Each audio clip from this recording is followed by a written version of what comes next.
Hey folks, what's happening? Welcome back to the Play to Win podcast. I'm Alex, and I'm here with the other game gurus, Josh Hello.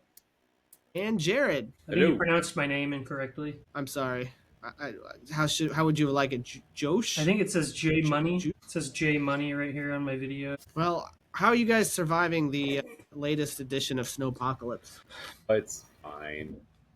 It's just putting shoes on the dog every time he goes out to pee or poop, and that's getting kind of old. But Let him just deal with the cold. Well, Frozen. It wasn't too bad out here. you basically had to on like Saturday and Sunday though, because it was like negative It was 15.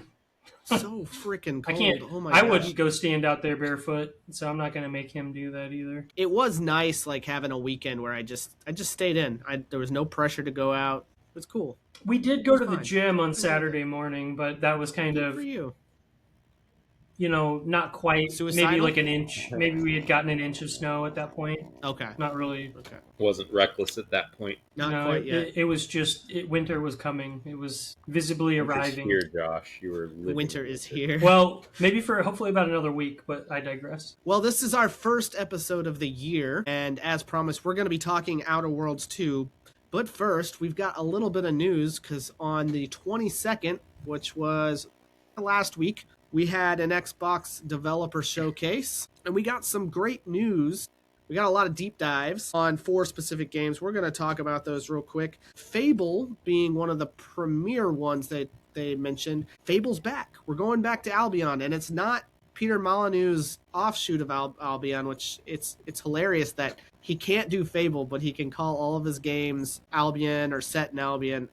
Anyway, how you guys feeling about Fable so far? I hate it because I can't turn into a devil now. No, I'm kidding. They did take away the morality I'm appearance super piece. excited for It it. looks great. It looks like it kind of captured the feeling of the earlier iteration, like the first game. It feels more Yeah. like that, and it's swinging more in that And writing style. it's pretty much open world, right? Outside of maybe, I'm assuming, 1 to 3 hour, probably tutorial or something. And every building you can enter is decorated on the inside. You can marry anybody, basically. Anybody. 1,000 characters, you can marry them all. Maybe possibly 1,000 even NPCs. a giant version of, what's his name? From the IT crowd. I heard they said in the video that if you kill in that mission, you get to decide whether to kill him or not, and if you kill him, his rotting corpse just lays across the map the rest of the game. Yeah. It's just wild. They really got the message.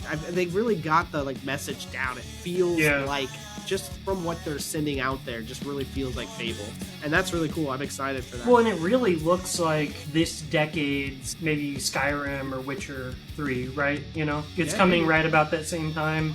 It's coming long enough in the hardware cycle to where you really feel like it's going to utilize the proper power to maximize everything that the game will do well. So, well, and this studio really knows how to make a very, very good use of the hardware. And speaking of that, we also got more information, or the official announcement of Forza Horizon 6 going to Japan. It looks. What do we think about that, gentlemen? it's beautiful. Some of the most photorealistic graphics I've seen with the images. Yeah, it just looks so. No, I can I'm sad. I'm sad. Motorsport 6 is gone, or just Motorsport's gone. But yeah, Forza Horizon is fun. So what's the lineup looking like for that game from like a vehicle standpoint? Do they have anything available, like information on that right now? I'm not sure, but I mean, you can guarantee it'll be very extensive. Yeah. I mean, I know you can get like old kind of clunky cars and stuff like that too, right? It seems like they're emphasizing the Japanese cars just because they're in Japan, Makes but sense. it's a Forza game. I mean, Horizon had tons of cars to go through. Yeah. Everything from Teslas to Nissan to Lotus. I mean, they had all kinds of different And options. you can So you can acquire drive- them pretty quickly and Yeah. easily too. Like it's not like they're behind a barrier. So I can drive my Ford Maverick in a video Yeah. game, Yeah. race people in a hybrid. You know, it's fun too because it's a driving game. Yeah. You can make it very sim heavy, but it's just fun to drive around this open world, and it really reminds me of like games you used to get back on the 64 or the PlayStation that they just really make a whole lot of anymore. How are we feeling about Beast of Reincarnation coming to Xbox and PlayStation. But not Nintendo. By the makers, Game Freak, the makers of Pokemon games. Well, I gotta admit, I was a little surprised to hear that it was not coming out to, at the very least, Nintendo Switch 2. I can understand the original Switch, but maybe it's by design. I don't know what kind of politicking, could be going on behind the scenes with that. But I think it looks really good. There might be some nuances of... I've heard some, Nier Automata kind of thrown around. I think there's some elements of... You could say maybe elements of, say, Horizon, like Zero Dawn and the New West, or is it the New West? Is that the sequel? Forbidden West. Yeah. Yeah, I mean, in the vein of like kind of old machinery or buildings kind of left to decay, and you get the sense that this is in a distant dystopian kind of future. It sounds like you can kind of sync with the beast or the wolf or whatever, and you kind of work in tandem with them in combat and exploration. So it looks like it would be pretty interesting. It's a beautiful looking game from what they've shown in like demos and trailers, and definitely I don't want to say Game Freak is punching above their weight class, but it's interesting to see this type of product coming out of that studio, given basically what they've done for the history of their existence. It's definitely more graphically intense than anything else they've ever released, right? I mean, but look at FromSoft. They were very niche for a long time. Yeah. I mean, they're still kind of niche, but they're still kind of completely changed direction. Yeah. Are you saying that their bread and butter was? Are you saying that Game Freak is the next FromSoft? Are we going to get like an Elden Ring Pokemon game? You never know. Maybe they have a knack for games of this ilk, and they continue on because it looks pretty cool. Yeah. I'll be curious to see more. Beast of Reincarnation. And excited to partake in one of their games for once, because I do not own... Well, I have a GameCube, but that's the only Nintendo thing I own. That's a little outdated. Yeah, it might not run most of the new games, Jerry. A little bit. And what's the release date? Have we got one yet, or is it just 2026? I'm not sure, actually. Quote unquote.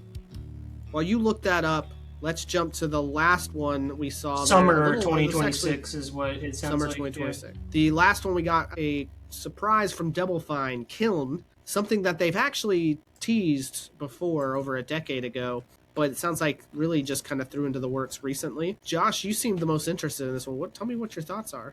Yeah, I mean, I don't honestly, I didn't mean to feign too much interest in it, to be honest with you. I'm not saying that it doesn't look interesting at all, but I just heard about it. And I mean, the concept, it's called a multiplayer online pottery brawler on the Steam game description. They're kooky. I love it. And basically what you do is, like, obviously the central mechanism of the game, if you will, is the kiln and kind of how you shape and mold pots and pottery related things to inhabit a alien being, I think, essentially, right? And you just go like fight other pots and potentially corrupted, ceramics, I guess. It sounds like a fever dream of someone that's hallucinating on drugs, but it looks like just silly enough to, get a pretty sizable following. And the fact that it's coming out, I think, what is it? It's releasing on Steam as well as Game Pass, right? I'm not sure. I'm not sure Steam or not. I wouldn't be surprised, but okay. It's definitely coming to Game Pass. All of these games will be so on Game Pass. I'm looking at it on Steam right now, and it looks like 2026 release. Yeah, I mean, it's a game that I think will probably benefit a lot from Game Pass release, just because people have it as an accessible title. So the other big news, this one personally is a big hit for Josh and I.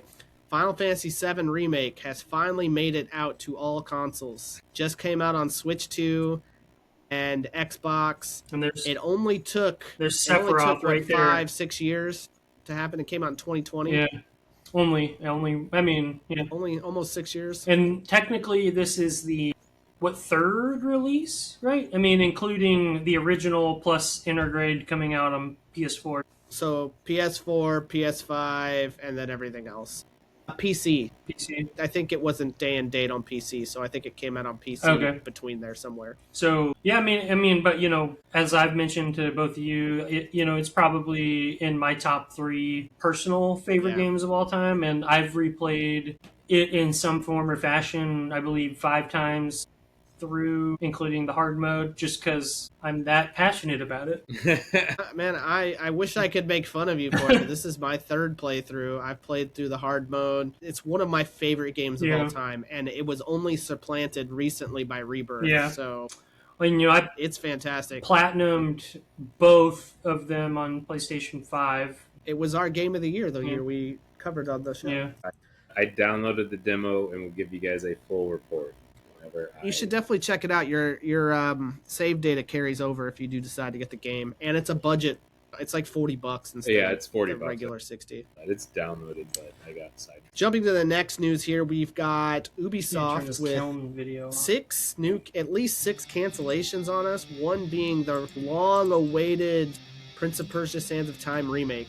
But don't worry, Beyond Good and Evil 2 is still greenlit. Yeah. It hasn't been canceled as far as anyone else knows. They were Ubisoft's 5 unannounced games. Yeah. Rounded out the other 6, but they're just going through some huge restructuring, and they're going to try to kind of zero in on different games to focus on based on which studio. It's sad, really, to see what's going on in Ubisoft. Hopefully, what they're still producing still holds. Well, hopefully, holds better quality. Let's just be honest. When Ubisoft games dropped the 50. One is kind of like the mid 2000s through like 2020. They were kind of like the quintessential North American, game developer, right? Yeah, I mean they're the big open world game developers. Their biggest, they have studios everywhere, but their main hub's France. Is it okay? They do have Ubisoft Montreal. Yeah. At least they used to. I don't think it's gone. But they were the open world kings. We have Ubisoft to thank for the current, what we consider the current open world game. They really pioneered that. With the Far Cry, granted, they the saturated Assassin's it. Creed, would you say? Like Far Cry Maybe 2? more Far Cry. It would be more indicative of the open worlds. The Assassin's Creed game didn't get open world until later in the series. Yeah. But Far Cry has always but that open world.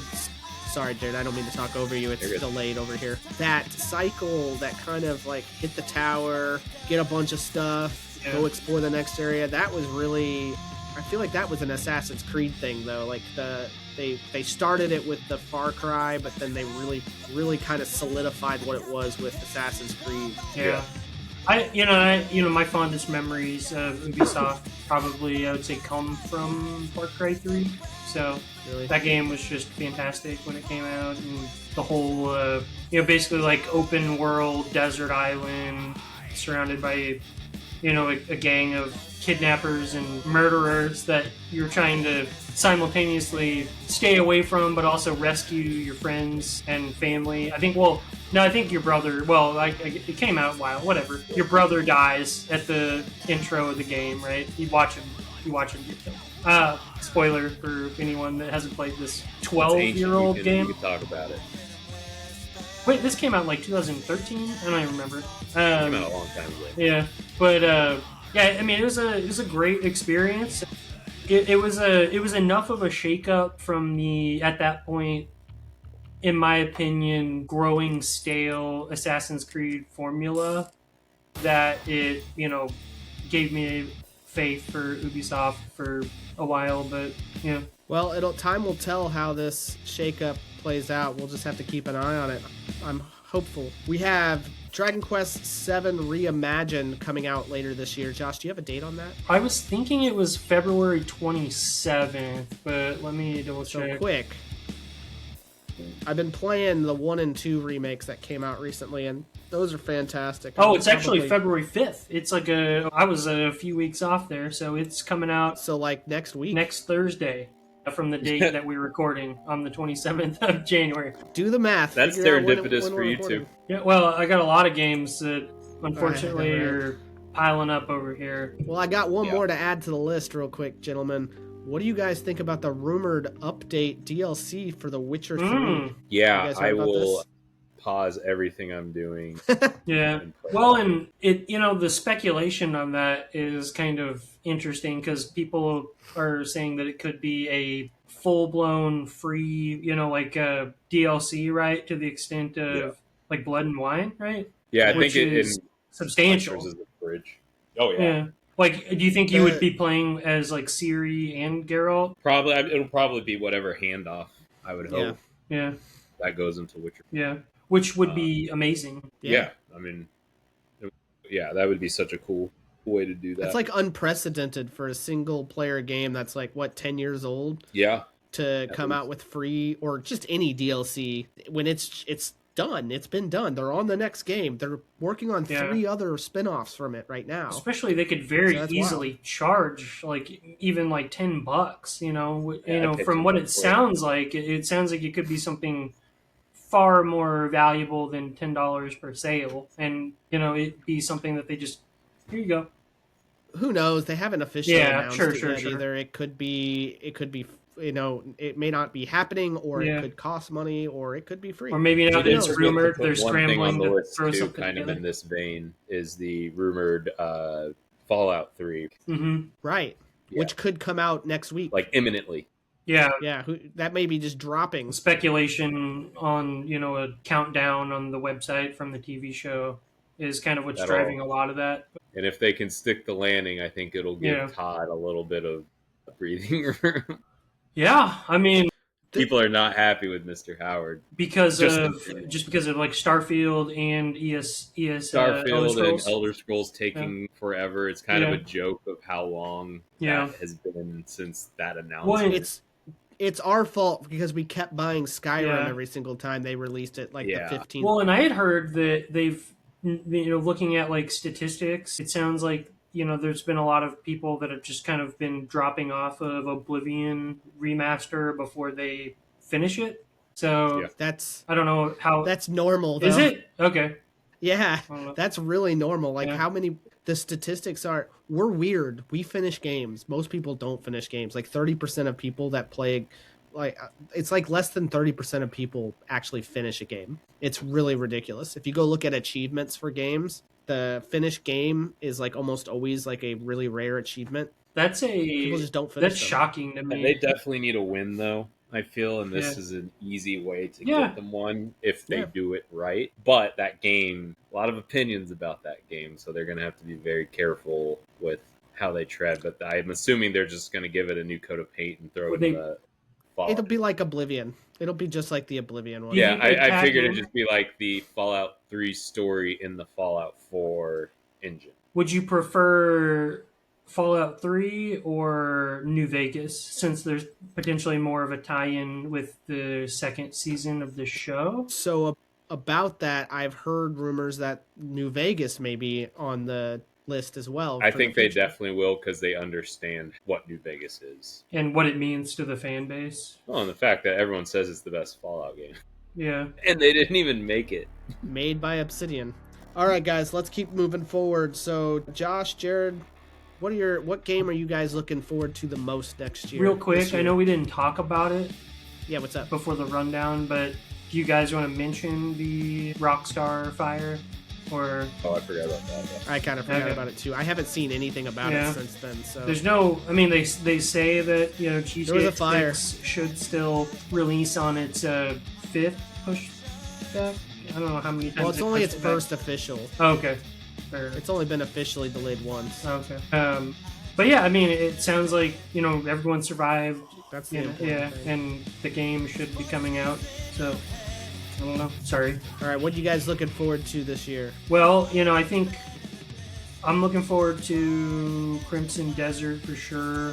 I think that game is, just from what we've seen from the past, like probably 2 or 3 years, a game that's going to take a little bit more of a learning curve for a lot of people, but once they figure out the combat, it looks like there's a lot of nuance to it, a lot of open world aspects to it. It's just, how much of that is there to keep it from feeling overwhelming and stuff to keep drawing you back in that doesn't seem repetitive. What are you thinking, Jared? I would say Crimson Desert as well. It just looks like there's just so much get into in that game. Like, it just looks like a very, very deep game, very detailed game. Traversal looks really fun. The combat looks, like Josh said, it looks very nuanced, but it looks fun as well. And curious to see the story. I'm just kind of hungry for a good new IP. And I understand there's the MMO right now. Yeah, Black So Desert. it's built. It does have a world, but as far as like a single player IP, I'm excited. Yeah. To kind of and I'm see excited what- to It's turn. ambitious. I'm excited yeah, to turn to see into a what this new garbage world bag. has in store and what it's like, and dig into the lore. Like, I'm just excited for Yeah. these games. Well, I'm definitely looking forward to Fable, I think, the most this year. It'd be Yeah. really cool to go back to that fairy tale RPG style experience. I remember just great times playing mostly the first two, but also three in my basement in high school when I was playing the first one, I think. Actually, I don't even know if that timeline runs up, but I remember playing it and spending a lot of time on it. Because the first one was on original Xbox. Was it? And I think Yeah, the it was. 360 was out by the Okay. time I was in high school. Somewhere in there. I may have still been playing it, but they were good games. I remember spending a lot of time in there. So I'm excited to go back, and it really seems like they've got a good feel of what that game is. Yeah, the only game in that series I played, I think, is 2. So 2 was really yeah, good. I'm looking forward to first time experience of it. Maybe I'll watch a Let's Play of the original. A lot of people would consider 2 the best one. Yeah. I think 3 was a bit of a letdown for some folks. I enjoyed 3, but it becomes a little more modern. There's guns and stuff in it. And 2 is some where I people didn't came like it in, much. and then I like 3 a lot also. But I also don't have the reference for the series like some people do. I mean, I love it, and it's fun, and I'm excited. Super excited for this game, but yeah. I like 2 and 3. And Game Pass. Yeah. Coming to Game Pass. Yeah. So if you got Game Pass, no reason not to check it out. Well, let's jump to the topic of the day, The Outer Worlds 2. So this game is Obsidian's second, giant relatively, open world RPG to come out in the same year, 2025. Yeah. First one being Avowed. This game originally released October 29th, 2025, is on PlayStation 5 and Xbox Series as well as PC. And, most people like this game. It gets 80% on Google. Generally favorable reviews. Metacritic, it is an 83 on Xbox, 81 on PC, 79 on PS5. User scores are a little bit more mixed, but I feel like there's some shenanigans going on there. I'm sure there are. In general, this game is very well liked, As it should and be. very impressed with this game. So why don't we start our conversations there? Jared, Josh, you both played the original Outer Worlds as correct. So going into this, what were you guys looking forward to? I was just kind of looking forward to the writing again. The game's just super fun to listen to. Like, even just wandering around and Yeah. talking to folk. Like, it's just silly a lot of the time, and really sarcastic. Like, it really played to my humor really well. Gunplay, combat in the first game was it was okay, and it was fun and Yeah. satisfying enough. I wouldn't dock it for anything, but I also wouldn't give it an attaboy and a credit.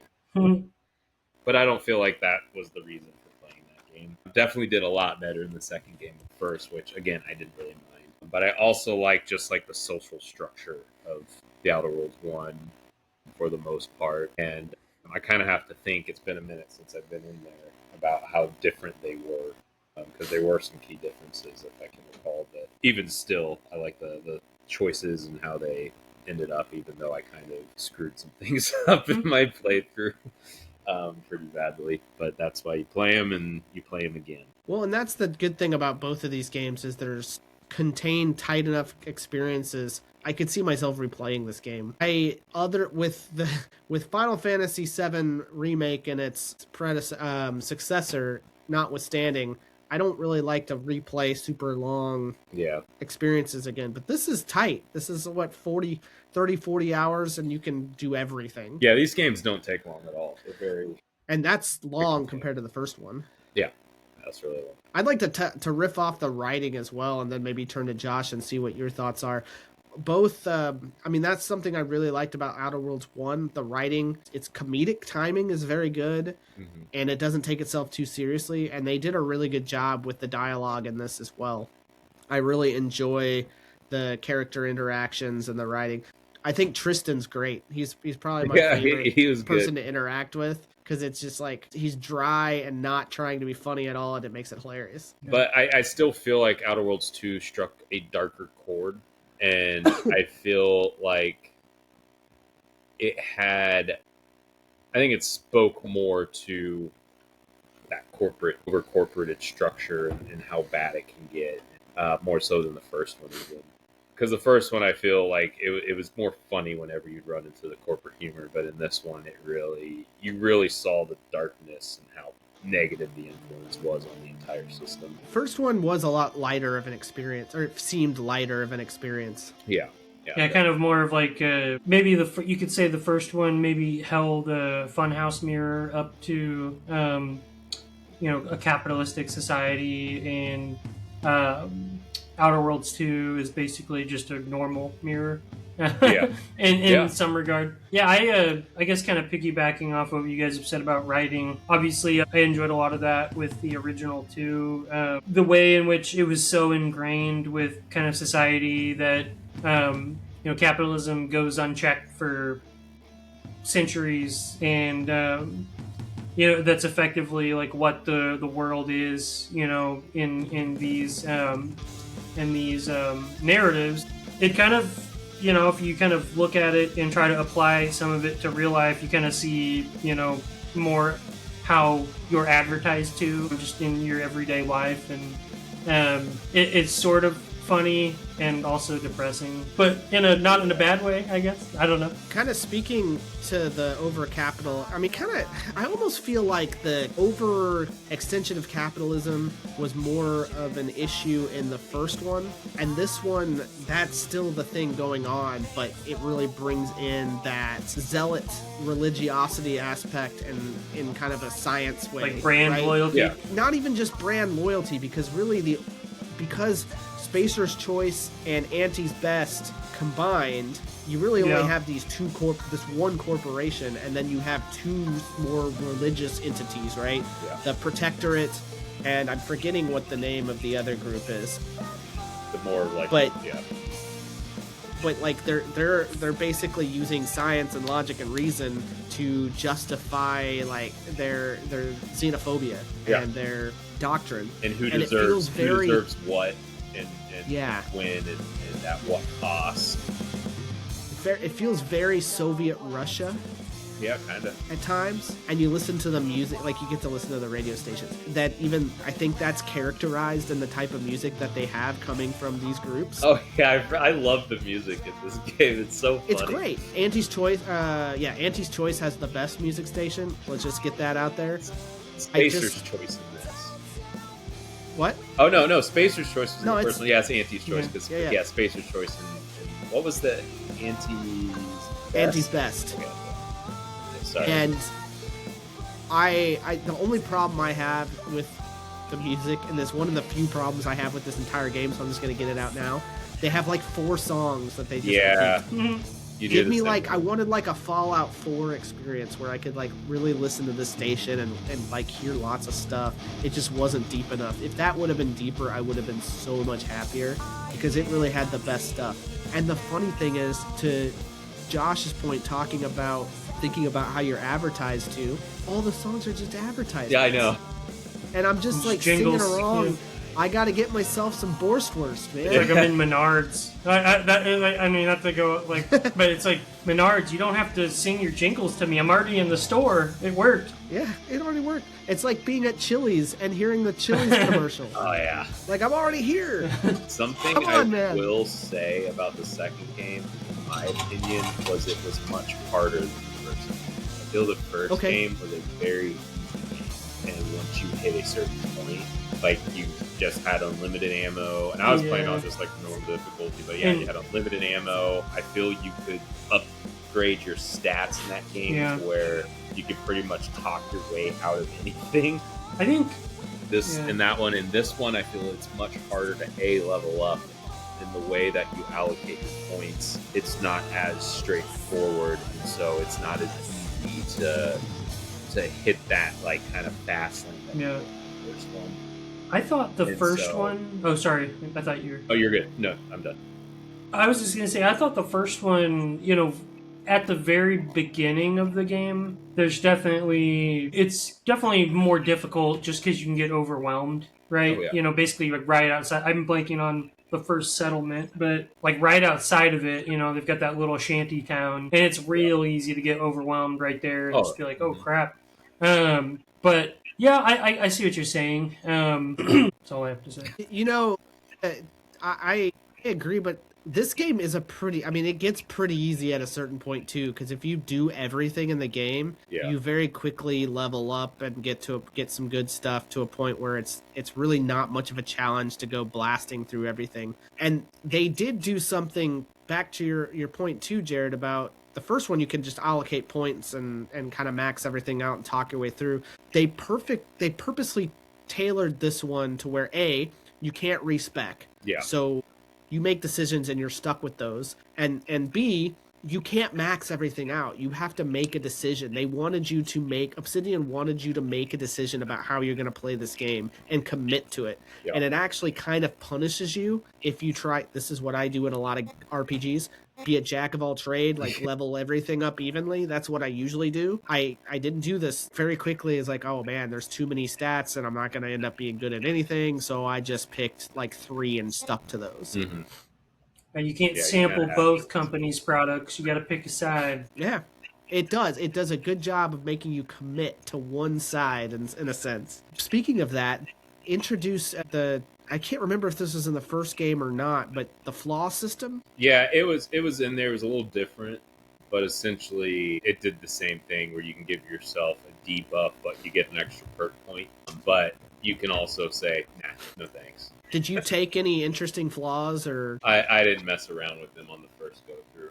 I just, the way this game is spec'd out, I just didn't feel like it was worth it to ever do that. I took a couple. Did you? And I was tempted by a few other ones, but there's some funny flaws, man. Yeah. But the first one I took was it might be jack of all trades or something like that. But if you start doing more than a couple of things, it's like, okay, you know what? You're going to get 3 points every time you level up instead of 2, but you have to put your points in your lowest category that's above 0. So it's like, okay, so if I start trying to level everything up, that means I have to level my minimum up each time and keep going. So I just picked like 3 or 4 things and stuck to those and just cycled through them each time. So it's like sneaking and lock picking and stuff like that. Right. I just stuck with my whatever the charisma, like personality, whatever one is. So I thought that was kind of neat. And then there was a few other ones like creaky knee. I didn't do this one, but there's like a creaky knees one. Like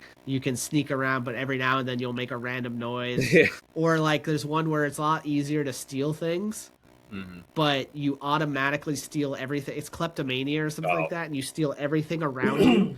So like if you just walk through, you'll randomly just steal something, and you're gonna get. I mean, you don't have any control over it. I thought that was hilarious. That is pretty funny. So there's some cool ones. That was what'd you guys think about? So kind of like Avowed, there's no inventory management. There's no weight limit, and there's no reason not to steal anything in this game. Like. Other than someone's looking right at you, but it's so easy to steal. Yeah, I ended up, once I figured out that it wouldn't piss off any of my followers, I just, whenever I could steal it. Yeah, once you figure out why not do it? Yeah.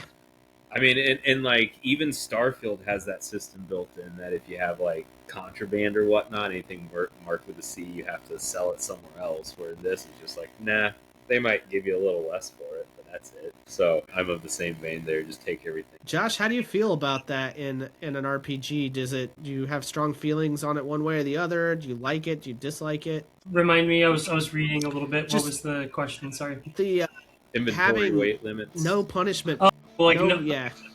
And being able to steal everything without consequence. Yeah, I mean, I don't know.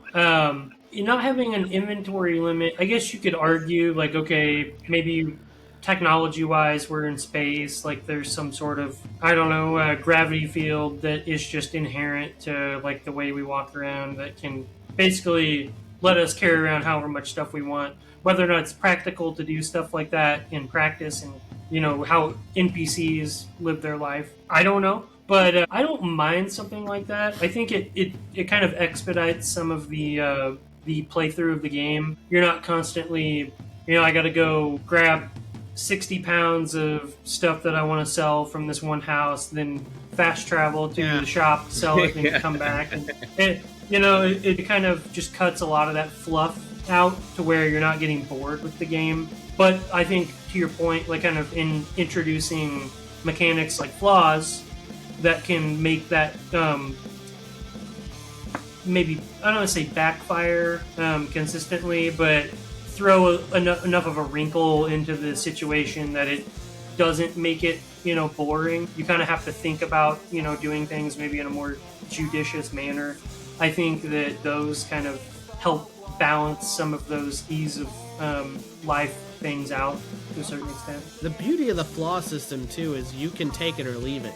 If you want it, you can have it. If you don't want it, you don't have to take it. But once you take it, you're all in. Yeah. And that's kind of what this game is about, is you can make whatever choices you want, but once you make it, it's final. And I get that. To your point, Josh, about it being kind of like an ease of quality of life thing, I like some realism in my game, but I don't need that much realism. I don't need to eat food or die. I don't need to, like, if I don't drink enough water in the day. I already have to do that in real life. And no disrespect for people who like survival games. Like, that's a whole different level of gaming. Right. That I respect, but I don't have the attention span. So no disrespect. Well, it's a specific game, too, right? A specific type of game. No disrespect whatsoever. And I get that, too. Like, there's like hardcore RPG sim stuff, more like Kingdom Come, Deliverance. I get that. That's not what people tend to look for in a Bethesda-style open-world Obsidian game, Or even The Long Dark, is another kind of example of a game like that, where you have to survive elements and, eat and... Green Hell. Yeah. Do what? There's quite a few of them. There's one called Green Hell. Yeah. That's pretty extreme. Yeah. But I mean, those games, they definitely have a value and a place, but to your point, they don't have to introduce all of those mechanics into like a one-stop shop video game, for... I'm sorry. I was just saying, I don't mind having inventory limits and stuff. I actually feel in some cases it saves you from yourself, because I can pack rat stuff in video games, and I will justify in my head that I have this for this reason. Yeah. But I would never use it. And so in some cases I like that, because it forces you to shed it, and you have inventory elsewhere, so you can chuck it in the dust somewhere. Yeah. But at least it's not on you. Yeah. But I feel there's a line that you have to really tread, because what was it? Starfield. That game is pretty draconian with its weight limits, and it punished too much in the earlier stages. I understand it's different now because you have like a vehicle and whatnot, but like in the early stages of that game, man, if you had some good loot, but your ship was across the planet, it would take a long time to get back to where you need to go. And I'm replaying. We're all replayed Oblivion, right? And that's different than this game. Like, I'm constantly struggling with having too much loot, because I also want to have all these potions on me, and I don't want to get rid of my armor. Right. Sometimes I want an extra set of armor. I want a second weapon or a bow. So, like, it adds up. My base weight is already kind of heavy, and now I go in and I have to pick up all this stuff. Honestly, I wonder if a happy medium would be just whatever I'm wearing doesn't count. Yeah. But then other things did. I don't know. I do like how this game, in some sense, too, it's not like Fallout where there's just a ton of junk in the game, too. But it's necessary in Fallout, because you have to get that to break down to build your settlement. But you're also in a wasteland, a nuclear wasteland, so there's going to be a lot of crap. But it's just a lot of junk, though. I know, and that was what my point was going to be. Is like, with a Bethesda game, it seems like just that's kind of the Bethesda shtick. Really, is just the understanding that you're gonna max out your equipment load, and you're gonna go drop it off in your hideout or sell it, and then you're gonna come right back and load up on some more shit and do the exact same thing over and over again, because it's like, well, dang, like I really needed, like Fallout 4, I really need this copper. I can't just waste. I can't just walk away from this copper. Right? But I'm out of space, so I could drop stuff Yeah. or I could add it. It just becomes into more of like a, well, I don't want to nickel and dime my inventory for 45 minutes and stress about it when I should be exploring the world that they've built. Right. What did you guys think of the companions in this game? I enjoyed them, but I prefer the companions. I feel like the ones in the first game I felt like the relationships were fleshed out a little bit more, where in this one it was more just like quest based, and I don't feel like you really got as deep. You know, I'm glad you said that because I didn't really care for any of the companions in this game that much. No. Like, I ended up bringing Niles along pretty much with everything and Inez, but mostly because of their skill set. Yeah. Niles is all right. Inez is okay. Nobody really was like... I like the companions way more in Starfield. Yeah. I really liked the characters in Starfield. I didn't What was really, her name? Like Bavardi? She was cool as hell. Yeah. And she had great personality, and there was some like really fun moments on the big corporate ship in the first game with her when she got flustered with that engineer chick. Like that was just like a fun moment, and you didn't get. I don't feel like it humanized the companions in this one as much as it did. But I think, you know, like this was like Tristan, minus the robot, obviously you can't humanize them. Tristan's like a probably favorite for a lot of people from like a combat standpoint, just because he'll, you know, sponge up stuff, you know, for you. And well, his some of his lines are funny too because he's like super protectorate dude, like really focused on right and wrong, and his questline was great because his questline was good. His personal growth from being this extremist zealot guy to understanding that there's more than one way to do this, and there's more considerations that go into this, and that was a really cool story that you got. But I feel like that was really the only one that really engaged me. That they all had some funny moments though, like if you had the right people with her, like it's really funny because she goes on like a murderous rampage, like saying things, and the other people are like, "Okay, that's one way to do it." But you know, and then you find out. So obviously, this is a spoiler cast. You find out that she was a scientist. Mm-hmm. It was just what? Yeah. It's like that. That was funny, and they all have those little moments, like when you find out that Marisol is actually undercover this whole time, and she's just like this like grandma type character when you first meet her, and you're like, what's this is weird. What's going on here? By the way, did you get her, Jared? Yeah. Okay, because that one's really easy to miss. I guess people will miss her because they'll say, "Hey, you go to the ship right now. I've got these other two people," and if you do that, you miss out on. No, I got her. I missed somebody though. I forget. When you can also kill her, and I think I was supposed to go back and meet her somewhere, and that you can. Got destroyed. So that's a cool thing about this game. I missed out on her, which really annoyed me. This is there's a lot of aspects of this, like, this should have been in Starfield, right? Like the exploration aspect of it, those kind of things should have been in Starfield. I mean, even the towns feel a little more deep. Yeah. Everything like the actual places you go to feel fuller than the places you go to in Starfield. Starfield just had the space exploration piece, and I think they were really banking on people wanting to like have a different experience, and it just didn't pan out. It was the same way. outposts on every planet that you went to, and there was like 5 or 6 different iterations of them. There was the one that was underground, and then there was like 4 or 5 different ones that there was a science colony, and then there was like the corporate setting, and that's all you had in Starfield. And it got old. And the main story was just okay. Like it wasn't great. It was just okay.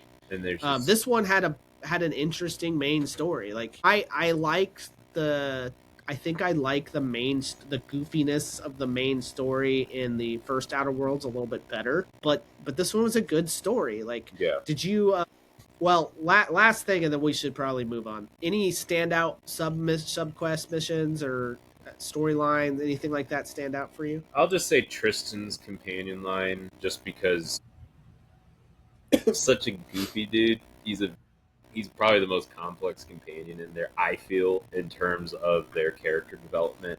And it's really cool seeing somebody in a game kind of get what's it called when you decult somebody? Oh, Deprogram. deprogrammed. Yeah, it's kind of cool seeing somebody get deprogrammed and helping them along in that sense. But you don't have to deprogram him, No, but that's what I did. That's what I and did. it's funny. And running up against his old allies and stuff. It was just, I Yeah. really enjoyed that mission, that entire storyline and learning. So, Josh, do you remember from the first game the spacer mascot? Yeah, the guy moon with guy. Yeah. the big moon. So if you go in to the ship, that Auntie's Choice ship, and you explore around, you get down to a jail cell, and he's in jail there, and there's a whole mission where you like work with him to kind of undermine Auntie's Choice. Yeah. Like they end up you end up playing like some really negative ad on the loudspeakers and stuff like that. But I thought that was a pretty funny storyline. What's the one with the computer that you? The last one? Is that the final mission? Is that it? Where you like set the computer, like you can either turn it over to. Yeah, the supercomputer. Yeah. That's the final mission. Okay. So like you can, and that was pretty interesting too, right? Because you get to basically decide, hey, does it go to? Do I get to use this? Yeah. I abuse it. I turn on everybody. Do I give it to one group? Do I give it to another right. group? Yeah.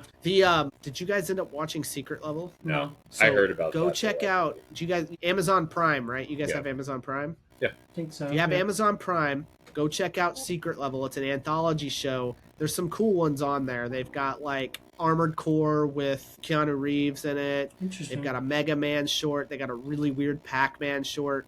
But they have one for The Outer Worlds. And it follows this guy who, is with this. He knows this girl on the planet, and she goes off and works for Annie's Choice. And he ends up, to get close to her, ends up going and being one of the experimenting dudes. Anyway, she turns out to be the Auntie's Choice in the game. And he actually shows up in the game too on the ship. Cool. And there's a whole quest line with him, and it hits harder if you've seen that show. Interesting. Check that out. So take a look. It's pretty cool. Yeah. Well, we should probably wrap up. Yeah. Josh, what's your 30-second thoughts on The Outer Worlds 2? I think it's a great follow-up to the original IP release in 2019. Came perhaps... Well, I don't know. I was going to say it came a little later than maybe everyone would have wanted, but at that same time, Bethesda can announce a Elder Scrolls game and sit on it for 13 plus years. I think it's more of kind of what made the original endearing and a interesting and kind of valid entry into the first-person RPG arena. It kind of just it improves upon the combat and really just kind of story options as well. Jared, what's your 30-second pitch or recap of Outer Worlds thoughts? Similarly, I'd say it's a very solid follow-up. It's absolutely gorgeous, very well written. The mechanics of the game are great. I feel like the combat is an upgrade from the first game. It's tight. It doesn't overstay its welcome as with the first game. So yeah, if you enjoyed The Outer Worlds, definitely jump into The Outer Worlds 2. Understand that it is different in a lot of senses, and a lot of the things that you may have kind of gotten used to and enjoyed in the first one might be there mechanics-wise, but go in with an open mind because there's a lot of good payoff in this game. Keep exploring. Well said. Much like you both are stating, it's a great follow-up to a great game. Obsidian really knows what they're doing. They've got it figured out, man. They know how to make games. They know how to make games fairly quickly. They know how to make games that are fun and contained and tight, which not a lot of people are really doing these days. No, Everything is bloated or they take forever to come out. It's really fantastic the way they've figured things out. This is not a 10 out of 10 game. It's not a masterpiece, but it is a solid 7, 8 out of 10. It's really great. Are we considering Obsidian a AAA studio, or? I would think they're a AAA. Well, and I guess to your point, that even furthers your point is that in an era of AAA studios taking between 8 and 10 years to have follow-up releases. Yeah. It's kind of a breath of fresh air to get a quality follow-up less than a decade after the original release, with a pandemic thrown in between the releases. So they released two similarly scoped games in the same year. That's impressive. Oh, yeah. If it was still a thing, I mean, they're kind of like a double A, but even so, this is still probably that AAA experience, just with a little bit more containment, tighter. It just feels good. It looks good. It plays well. The writing's fantastic. It's got its flaws. Literally, there are flaws in it. It's part of the game's core mechanic, right? Yeah, yeah, yeah. Do we have any? But it's enjoyable. Do we have any indication? I'm not seeing anything online, but of any upcoming projects that they've announced or anything like that. I don't think so. Okay. Actually, I mean, I think there's rumor that they'll probably end up. I think they want to either have or want to greenlight an Avowed 2, but other than that, I'm not sure. Or at least something within that universe. Well, it's a spinoff of Pillars of Eternity. Yeah. They've been playing in that for a while. Yeah. Well, folks, that comes to the end of this episode, first episode of the new year. Thank you for hanging out with us. We really appreciate it. If you want to hit us up, you can email us at play2winpod@gmail.com or on x.com, whatever, at pod_win. Still working on Blue Sky. Yeah, we'll eventually get around to it. We're just not big social media folks. And you can message us, or we sometimes will post questions you can leave comments on our streaming services, whatever your podcast catcher of choice is. We're everywhere now. We're officially on YouTube with shorts and full episodes, so go check those out. Woot. And leave a nice comment. Give us a 5-star review if you like us. If you don't like us, tell your enemies, because we are the punishment they deserve. So with that, we'll see you next time. Next month, we're covering Star Wars Outlaws, and then probably Marvel Cosmic Invasion is coming after that. Oh, I thought you were going to say after Outlaws, we're going to be covering Star Wars In-Laws. We might be doing that one too. We'll see. It's sort of like a Meet the Fockers kind of situation, or Meet the Parents situation. Meet the Vader. Yeah, Meet the Vader. Meet the Vader, which is father, right, in Swahili? Dutch. Is that correct? Dutch? It's Dutch? Okay. Vader, all right, well, technically is, right? Vader. Yeah. All right. Well, with that, we're out of here. See you next time. Bye, guys. See you.